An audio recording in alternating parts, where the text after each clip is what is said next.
has been 11 days since Russia started the invasion of Ukraine. On 24th February 2022, the Russian President Vladimir Putin announced that the Donbas region as the Republics of Russia and a special military operation in Ukraine. I am Mohammed Hareesul. Welcome to Ed Talks.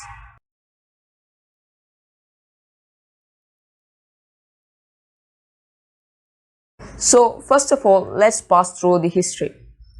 Ukraine was one of the republics in Soviet Union. As it collapsed, Ukraine declared independence.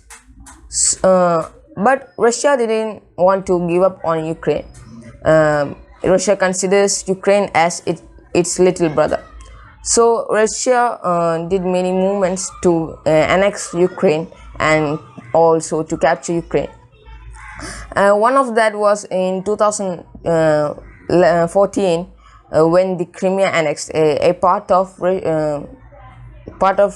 Ukraine where so many Russian speakers was. The annexation of Crimea led to many conflicts in the region.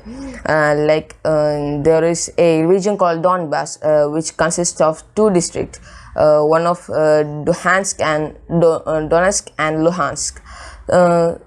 After the annexation of Crimea, the separatist groups led by or backed by Russia attacked or captured some areas of this Luhansk and Donetsk, and they renamed that place and into Republic of Donetsk and Republic of Luhansk. In 2022, February 24, the Russian President Vladimir Putin announced that they are declaring the Republic of Donetsk and Luhansk as the republics of Russia. This led to many conflicts between Ukraine and Russia. As I said, the declaration of the Republic of Donetsk and Republic of Luhansk make many conflicts. After that, the Russian president declared a special operation on Ukraine. This led to the war. Before the war, there were so many allies to Ukraine. It was one of the reasons which led to war. Russia feared that the NATO, the Ukraine, will join the NATO. So Russia don't want that. So he did many things to prevent that.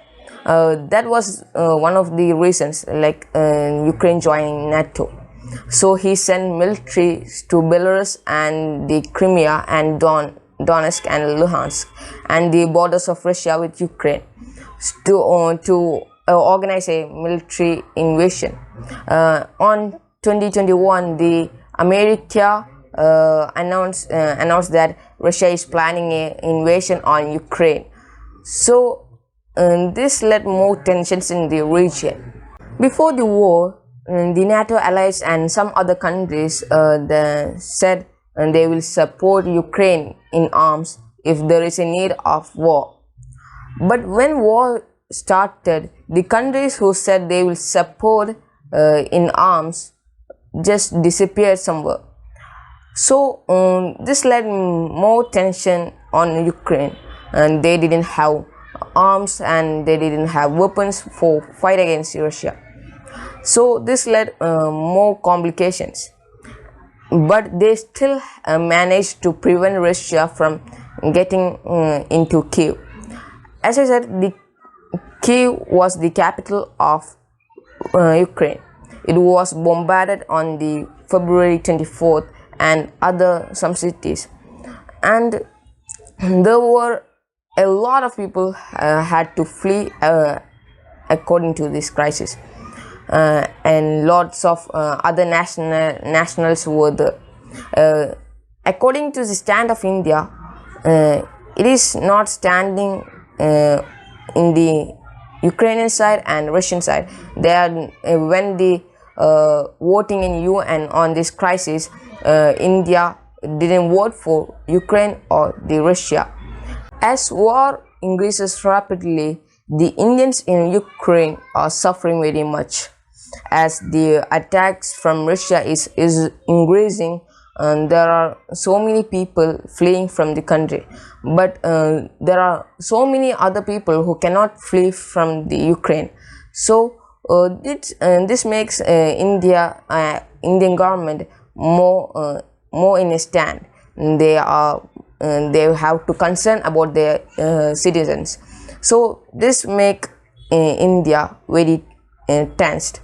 As the war began, the market have been crashed, and so many other economic damage have been the. When the war began, the countries like the NATO allies of Ukraine didn't send any arms to Ukraine, but they said they will impose economic sanctions on Russia. And so many countries imposed sanctions on Russia. Not only the countries, the infotechno companies like Google and Apple, Netflix, etc. Imposed their product sanctions on Russia. So this is a roundup of what is happening in Russia and Ukraine.